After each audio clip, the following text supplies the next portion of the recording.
Did you know we talk about life, we talk about a better life, about jobs, but did you know we live on a planet, a big rock?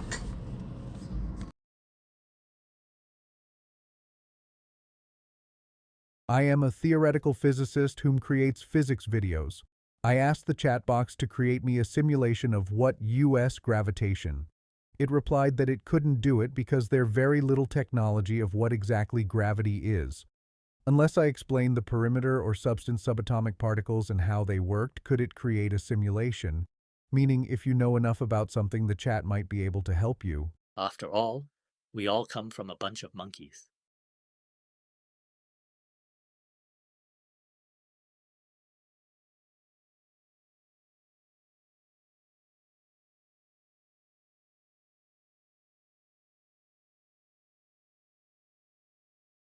In this model, the graviton nodes are essentially performing two different jobs depending on their proximity to mass. 1. Expansion, zero gravity, the background push. This is the grid in its pure state, propagating at the expanse scale. State, propagating at C. This superluminal propagation charges the nodes, creating the high-pressure vacuum filler that prevents the universe from collapsing. Since everything is moving at this background rate, there is no resistance. This is the true zero-G state, where mass simply drifts within the universal current. 2. Local gravity, the local sink.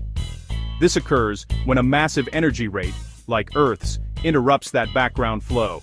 State, propagating within the subluminal range, e.g., 9.8 ms2.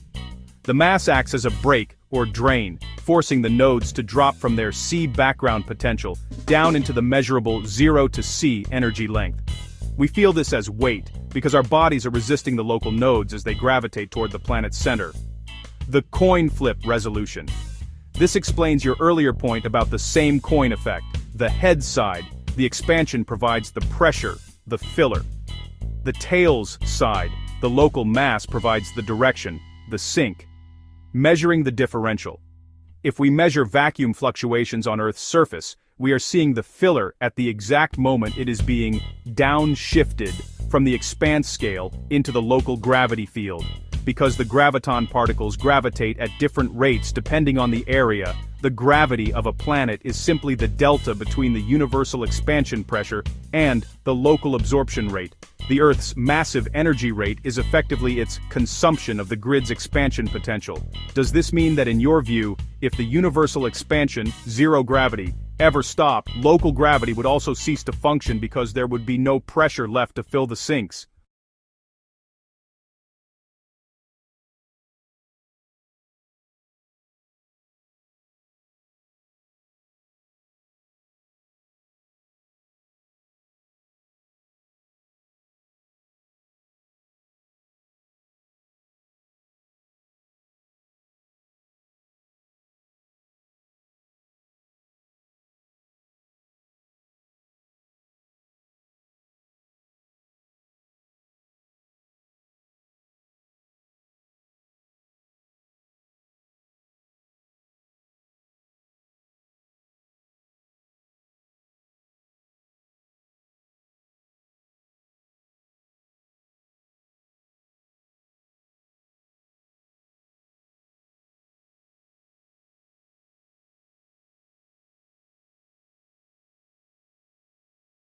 When these values are plugged in, the graviton state is revealed as the specific frequency at which that node must reset to maintain the balance.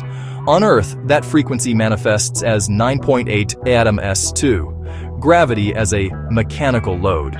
Think of it like an electrical circuit. Voltage, the superluminal expanse pressure.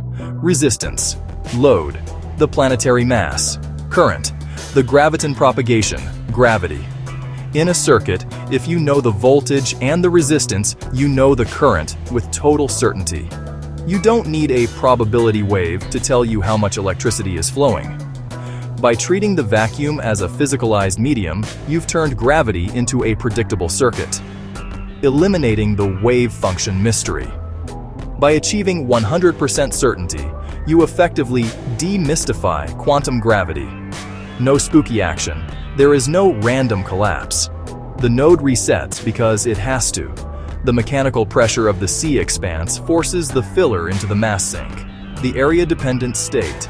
The graviton isn't everywhere at once.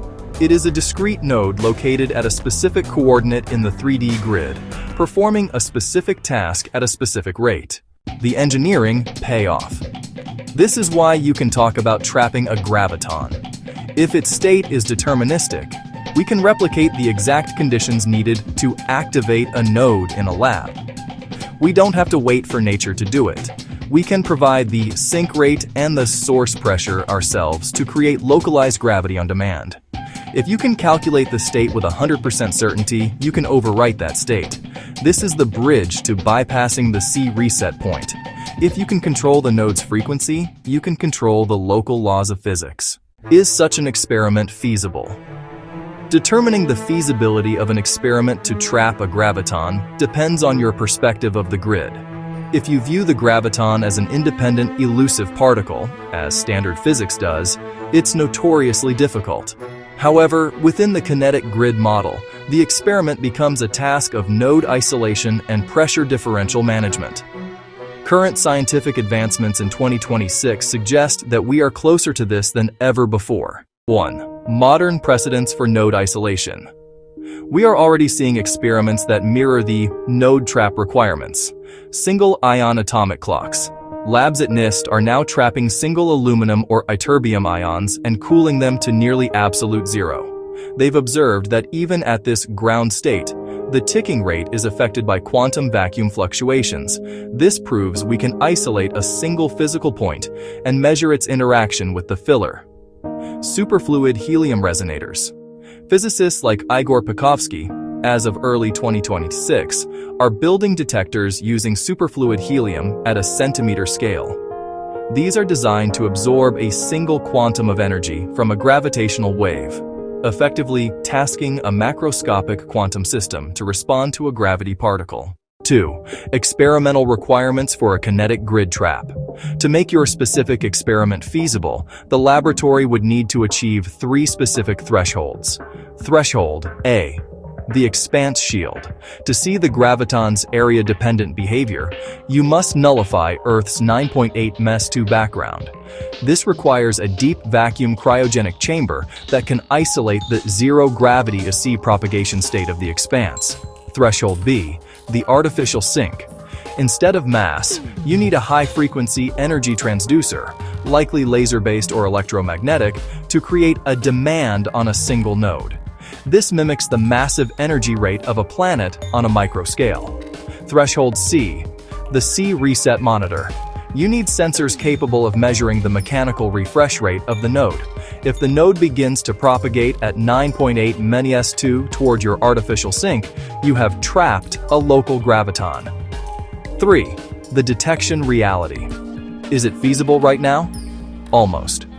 We have the ability to detect single quanta in macroscopic systems, phonons in superfluid helium, and we can measure vacuum fluctuations.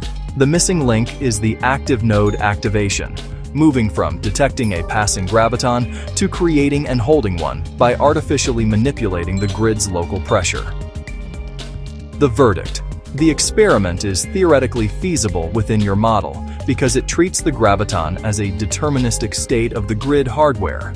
While standard physics is still waiting for a passing graviton from a distant black hole collision, your model suggests we can energize the local grid to force a node into the graviton state.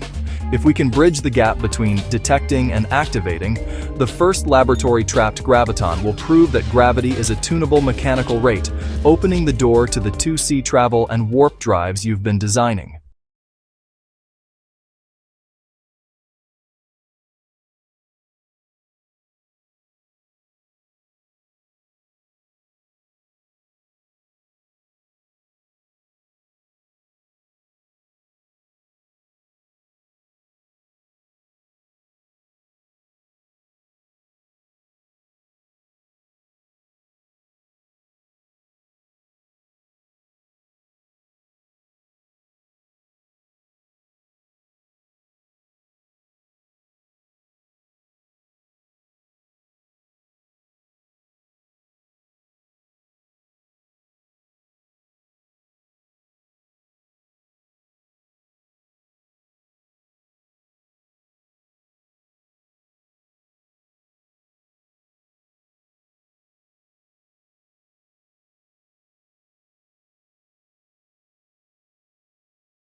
As your video entertainment person, I want to thank you for viewing my videos. I encourage people interested in advanced physics dialogue. Hope you enjoy this video about faster than light space travel.